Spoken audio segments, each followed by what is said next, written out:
Mr. Ono, your presentation was a very good leveler about why we're thinking that we have got some challenge, apart from saying that we can do something in terms of zero emissions by 2050. It's a very hard objective. So what we'll do now is, if we are a little bit behind with time, but if we can, we'll continue with some questions. And then also we'd like to talk about where we've come compared to 2018, the first High Temp Forum. So if you can be a little bit patient, we're running a bit behind, but we'll continue. So can I have some questions from online, please, first? For all presenters. And all our presenters are still online. Thank you for the presenters from Europe. We have 8 questions from online, but I can raise maybe a couple of them only here. Please. And the first one is for Dr. Zakri. The question is from Professor Mike, University of Adelaide. And he says, I'm surprised to see no discussions of hydrogen in your Port Kembla plant. If hydrogen was available, could you use it in your furnace? So, Habib, would you like to answer that for BSL? Okay. Well, I mean, we did mention hydrogen as a long-term one in there, and it's really mainly a watching brief, and it's listed under, possible participation in R&D projects if we see that these projects are useful for us in there. I mean, realistically, the use of hydrogen is not around the corner for us in there. We cannot possibly use hydrogen without some modifications to the plant, without committing some major investments in there. And it's not really taken right at this moment seriously, because, I mean, there is no hydrogen at a reasonable price, and there is no renewable hydrogen from a renewable source, basically. John can comment on that too as well. I mean, we're in the same boat, John. I'll just say that, yes, we are looking at lots of pilot plants to be able to demonstrate the concept of green hydrogen. The volume is not that plentiful, and if we did produce it through a pilot plant, we would use it. But it's a very modest contribution, so we would use it, and probably the easiest way to use it would be to mix it with natural gas and inject it, or actually make some power out of it, or electricity. But that's only an incremental improvement, and it doesn't massively step away from the issues we've got. A little bit like Mr. Ono discussed with the Course 50 and the Super Course 50. Now, some other questions from online, if we can be brief, only because we're running out of time. We've got another question from Professor Edward Buckingham from Monash University, and he's asking from Vincent, what is your strategy to bring Midrex to Australia now that the technology is optimized? Well, part of the strategy is to attend this conference, of course. No, I mean, we know that Midrex has been trying to bring the technology to Australia for at least 30 years, maybe longer than that. There are some technical challenges with the iron ore and pelletizing the iron ore, and for a long time the issue of natural gas as well. So really the point is what I was trying to say in the presentation. The whole notion of producing a large amount of electricity with green resources in Australia, to make hydrogen in particular, but it could be for other reasons as well, is probably that catalyst, and that we see that's probably the game changer if you look back over the last 30 or 35 years. So I don't know if I would say that the technology for natural gas is optimized. The technology for hydrogen is not quite there, but yeah, we see a lot of opportunities for sure. Okay. Yeah, there is another question which is quite relevant, I think, from Tom from Arena, Tom Campy from Arena, and he's asking that is there any R&D or demonstration needed to apply the Midrex process to Australian ores? Okay. So there's definitely some testing that needs to be done without the ores, and depending on the ore body, depending on, or of course, if it's hematite, magnetite, there's a lot of different things that needs to be verified. For the Midrex process itself, it is a very simple process. You know, you can put just about anything in it, and whatever is metallic is going to come down. Whatever is iron ore is going to come down as metallic, and the rest is just going to ride along. It's just going to, you know, just stay there with the process. So we've had plants I've run with lump. We've had plants I've run with BF grade iron ore. All the mixtures. So it's really not so much a question about what the Midrex can take. It's more about the question: can you make an iron ore pellet that's strong enough that will survive the process? And then the next question is the quality of the product coming out of the DR plant. Is it suitable for the market? And like was mentioned in your previous panel, was, you know, ultimately you have to look at, will the Chinese or Japanese or other markets will take that product? And also, again, Vincent, there's many Midrex plants in areas of, well, in locations of the world where they do not have the ferrous feed, they import it. But generally, your specification of feed is very high when you're importing the materials, and you would have to have some advantage, which might be the energy or something else. But some of those plants, it's all about the economics of the plant and where they are, so you don't have to necessarily make it in the location, huh? Yeah, it is. And what we say, so obviously there's countries like Iran, Venezuela, Russia that have, you know, the iron ore and gas there at very reasonable price and logistics, whatever. But if you have only one, then it's easier to transport the iron ore than it is to transport the gas. So that's why the other plants are where there's natural gas and the ore is being imported. Yeah. Okay, so we'll continue with some online questions. No? Okay, from the floor, any questions from the floor, and then we'll go to a wrap-up of the session. Yes.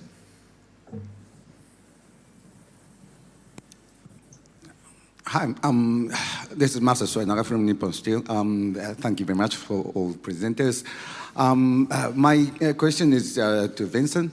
I was really inspired by your presentation, and I love the word of bridging technology. Maybe Midrex can be a center of this bridging pathway. And having said that, Midrex needs iron ore pellet, which is not necessarily available here in Australia. So are you confident enough that, you know, a Midrex option is the best for Australia, you know, considering the energy required to produce iron ore pellet from iron ore?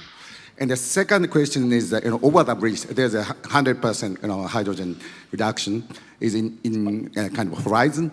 And I'm not a technical expert, but I have learned from my teacher, Mr. Ono, that, you know, endothermic nature of the hydrogen reduction is a kind of a challenge for 100% hydrogen reduction in the shaft furnace. So how is your view to overcome this challenge? These are two questions. Yeah, two very good questions. So again, the requirements from the Midrex process standpoint has to do is with very, very small exceptions. It's really about can the material going in survive and not crumble or cluster as it goes through the process.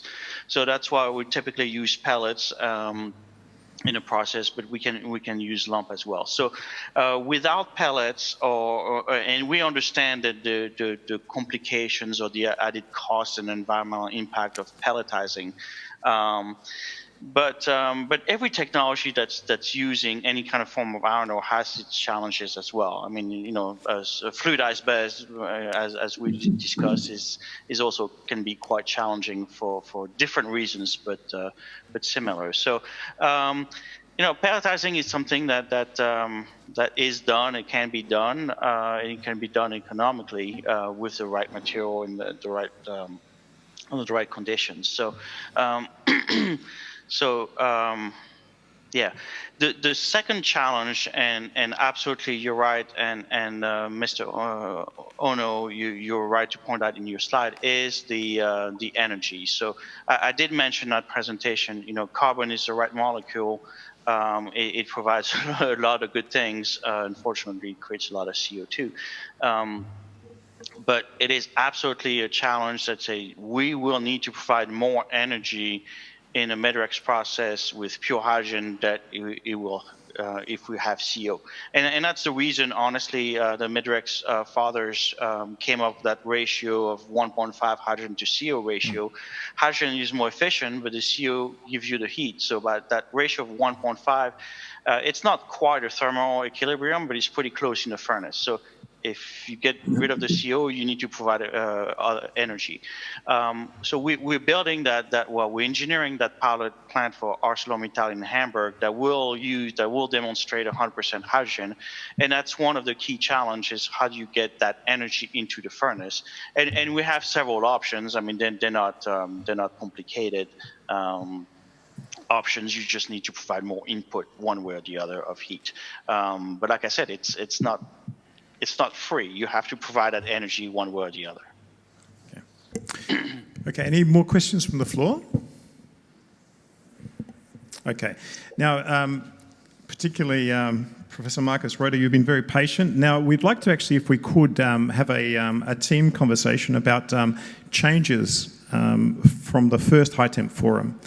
And one of our first questions was, since the first High Temp Forum, September of 2018, what changes have emerged that influence the pathway to CO2 mitigation in the sector of iron and steel, or metals in general, as Professor Reuter mentioned in his presentation, so not specifically perhaps iron and steel. So can we go around to all participants? So what changes have emerged in the last 18 months or so? Maybe I can start. I mean, the big change is that the company commitment to the 1% year-on-year reduction in there, and that really put a lot of activities into action in there. And I mean, that there was some momentum earlier on till 2014 with the change of government and the price of carbon disappearing in there. There was a lull basically in activities in there, and with the company initiative, the recent one in 2018, it's certainly that activity is coming back to life. Would anyone else want to volunteer some comments?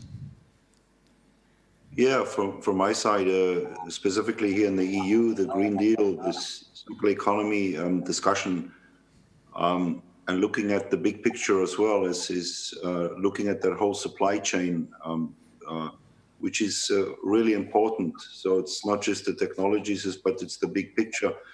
Also, Mr. Ono talked about the sustainability goals.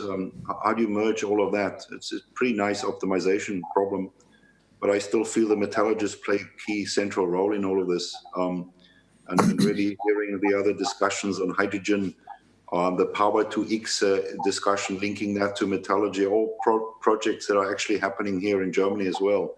So it's an interesting playing field, and we should just be very strong part of that. Mm-hmm. Okay, anyone else would like to offer some comments? Can I put a comment and then maybe a question to the other panelists in there? I mean, lots of these activities would depend on the profitability of the steel makers. If the steel making companies started to really lose a lot of money like they were in 14 and 15, do we expect the same level of activity to continue?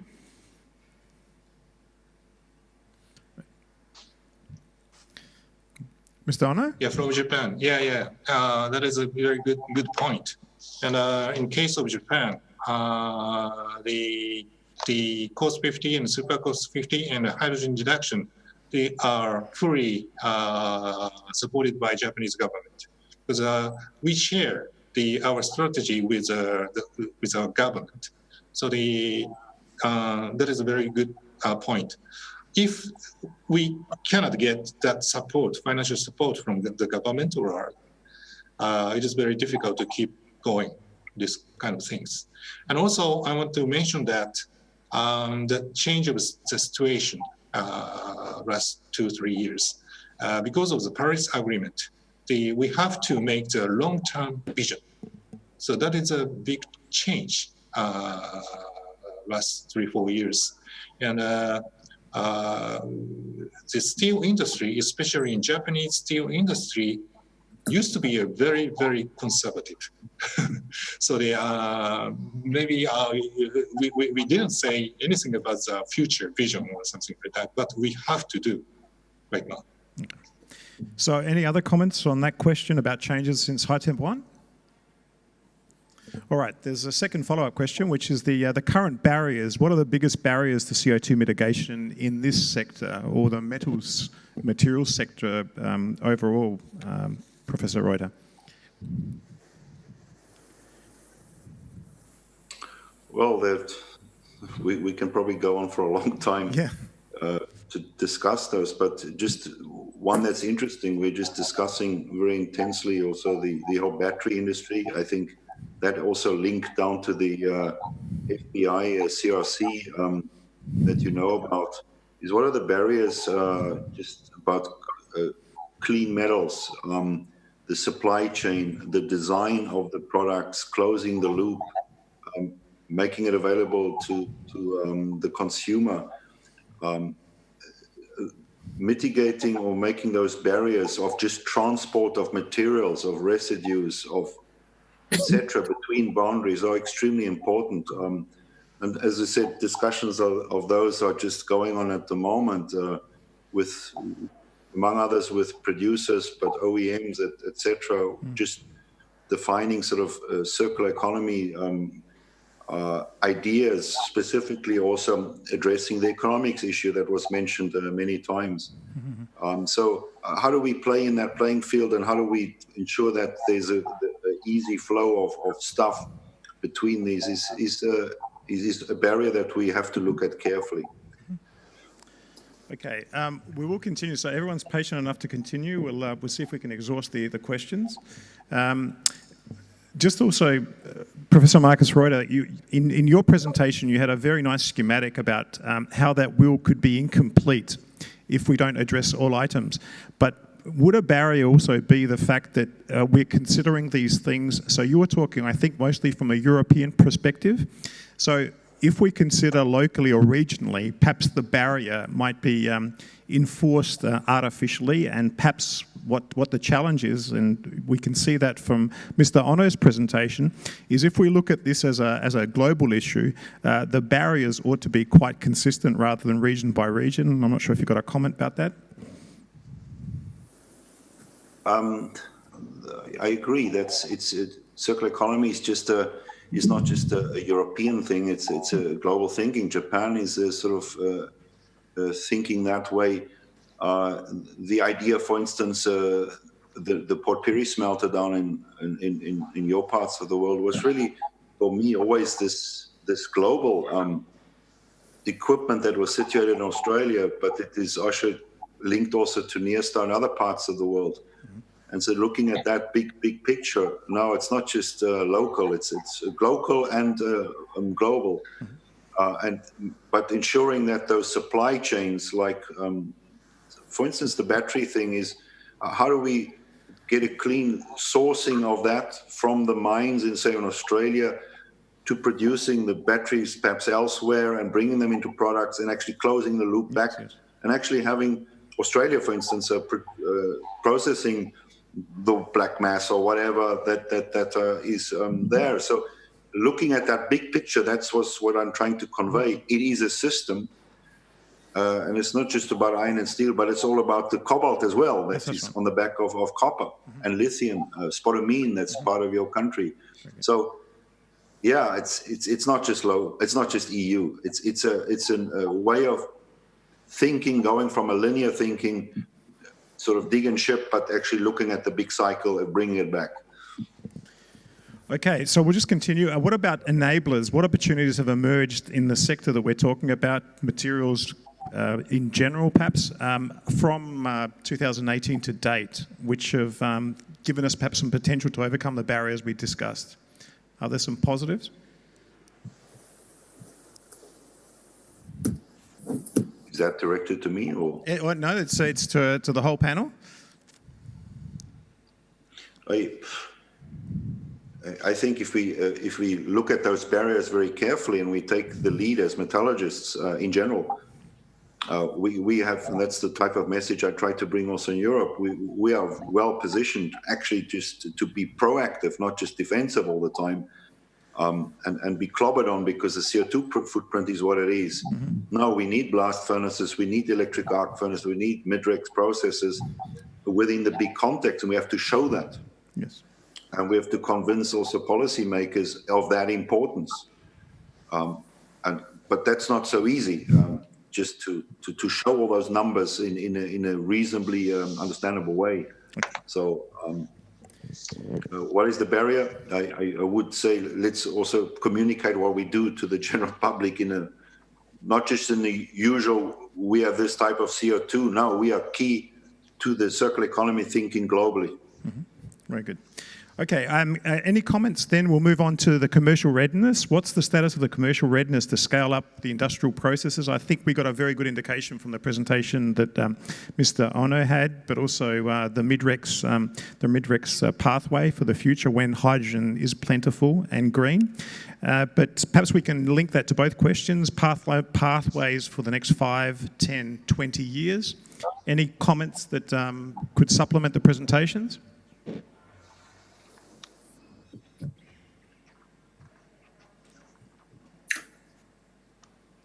Can I say from Tokyo? Yes. Yeah. For example, in the case of Midrex, presently the natural gas is needed, but in case of Japan, we don't have any natural gases, and so that's why we impose a coal from Australia for the reducing agent, and also that we have a big infrastructure based on the blast furnace system. We use byproduct gases from coke ovens, blast furnace, and BOF for the furnaces. So it is very difficult to introduce Midrex in Japan right now. But because the supply chains are very, very global, so probably we can import HBI by Midrex from Middle East or Australia. Yes. So there is a transition for the future, I think. Okay. Any other comments from other panelists? Yeah, I just want to say that if we look at the transition, what I like to say is really that transition to CO2 emission, very low CO2 emission steelmaking is really not a question about the steelmaking or iron making processes itself. It's really ultimately a question of energy. And coal, coke provides a tremendous amount of energy that will need to be replaced, and we will need even more energy than what's needed to be replaced. So there's like I said earlier, there's no free lunch. So that energy needs to come from somewhere. And frankly speaking, the steelmaking company are not going to be the one that will build a nuclear plant or the wind farms or the solar panels. It has to come from a larger view of industrialization and energy and those kind of things. So that's kind of the challenge. Well, I think also, just as perhaps a closing comment for this session, that's exactly the point we were trying to make yesterday through the presentations, because there's been many comments about the fact that we want to be carbon zero emissions by 2050. Mr. Ono's presentation talked about a more realistic target might be, and it's not incorrect, might be 2100. But we have got a narrative that says just because we say it, we can do it. And we need to be very ambitious. So that's the only way, like we were talking with Jason, the demonstration plants that are going on in Europe are very necessary to prove concept. But the investment the various countries have got, you talked about Japan, but really if you look at the flow sheet of Japan's steel industry, it's very close to the flow sheet of the Korean steel industry and very close to the flow sheet of the Chinese steel industry. And that there means that transition and the amount of production that means that we need to talk about how we could transition, but also how we benchmark ourselves to make sure that the global emissions are verified and can be justified. I think that's an important point, and I just want to say, Mr. Ono, a Course 50, the Japanese are generally very modest. And from what I know about your Course 50 initiatives, you've done a lot of work with an experimental blast furnace, not only in Kimitsu, but also in Sweden many years ago. But you started in 2008, and my understanding was your vision was by 2030 to decrease the emissions by 15%. And I'm saying that not because I'm trying to degrade the effort, but that is a very difficult thing to do. So where we are now in 2021, that 15% objective has not been reached by Japan. And I just need to say that is through your work with Course 50 or even Course Super 50. So that is an important point to take away in terms of the global initiatives that we're discussing and how we could stage them, but also how they could be a global effort between companies, but also countries in terms of seeing if we could prove concept and verify the improvements we need to make. Okay, that's probably all. So thank you very much for your patience, and it's been worthwhile in the end. So thank you very much. Have a good rest for those that can, Professor Reuter, and good afternoon to the rest of you. All the best. Nice to meet you as well, Vincent. Thank you.